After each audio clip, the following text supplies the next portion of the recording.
那个，你知道有情趣这个东西吗？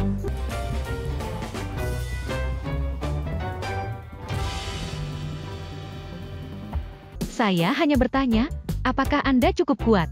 Pria tampan, perhatian, dan berdedikasi seperti Yutu, yang melihatnya dan tidak ingin memilikinya. Yutu memanfaatkan IQ-nya yang tinggi. Mendapatkan 1 jam ekstra liburan untuk diri saya sendiri. Saya tidak sabar untuk berbicara dengan Jingjing. Lakukan apa yang disebut bisnis di rumah. Setelah selesai, Jingjing menyuruh Yutu pergi. Saya harus mengatakan bahwa perjalanan ke Yutu sangat berharga. Tidak hanya melakukan hal yang benar, dan juga terjamin, saya bisa melihat istrinya setiap hari mulai sekarang. Itu indah bahkan jika Anda memikirkannya. Dikatakan bahwa hubungan jarak jauh akan menciptakan rasa jarak. Tapi Jingjing Yutu tidak bisa merasakannya sama sekali. Sangat senang melihat mereka. Segera drama Jingjing juga selesai. Dan dia akhirnya kembali ke kota yang dia rindukan siang dan malam. Akhirnya aku tidak perlu jatuh cinta lagi. Dalam perjalanan pulang, Jingjing hanya berpura-pura tidak diganggu.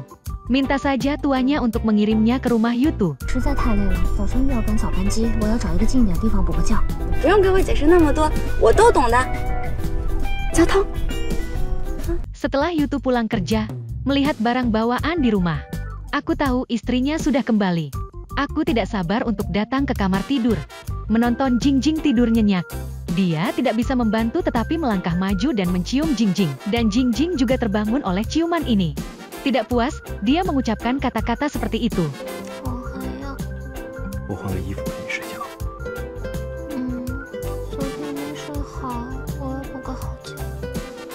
Kedengarannya sangat lucu. Benar saja, wanita tetap harus genit. Dan Yutu juga, selama ada Jingjing, kebahagiaan selalu ada di wajahnya.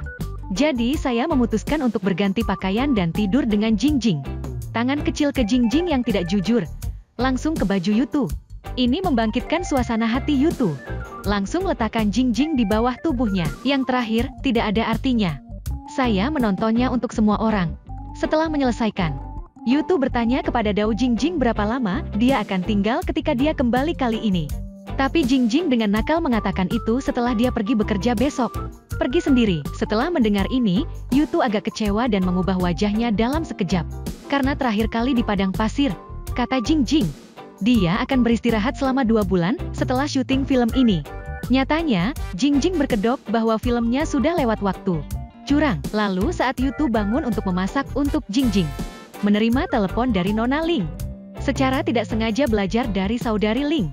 Jingjing akan tinggal selama 2 bulan saat dia kembali kali ini. Yutu juga langsung mengerti bahwa Jingjing berbohong padanya. Jadi saat Jingjing bangun untuk makan, sikap Yutu terhadap Jingjing sangat cuek. Jingjing juga segera menyadari keanehan itu. 于途是不是太冷静了？按以往惯例，我明天要走的话，这时候不是应该不舍昼夜，或者准备不舍昼夜吗？ Setelah kembali ke kamar, Yutu masih terlihat seperti dewa laki-laki yang sangat dingin. Lihat Jingjing masuk, kemudian dia membuat alasan bahwa dia lelah bekerja lembur baru-baru ini. Pergi tidur lebih awal malam ini. Setelah berbicara, saya pergi tidur sendiri. Sampai jumpa seperti ini. Jingjing juga tahu bahwa Yutu sangat marah. Aku hanya berbaring diam. Yutu akhirnya angkat bicara. Mengatakan bahwa dia baru saja menerima telepon dari Sister Ling. Saya ingin bertanya pada Jingjing, apakah ada yang ingin saya jelaskan kepadanya. Tanpa diduga, Yutu hanya bergerak sedikit. Jingjing menceritakan keseluruhan cerita. Duduk, tanya Yutu Zi, apakah dia tahu ada yang menyenangkan. Mengatakan bahwa dia hanya ingin memberi kejutan pada Yutu. Dan Yutu tidak ingin mendengarnya menjelaskan. Lempar dia dengan agresif.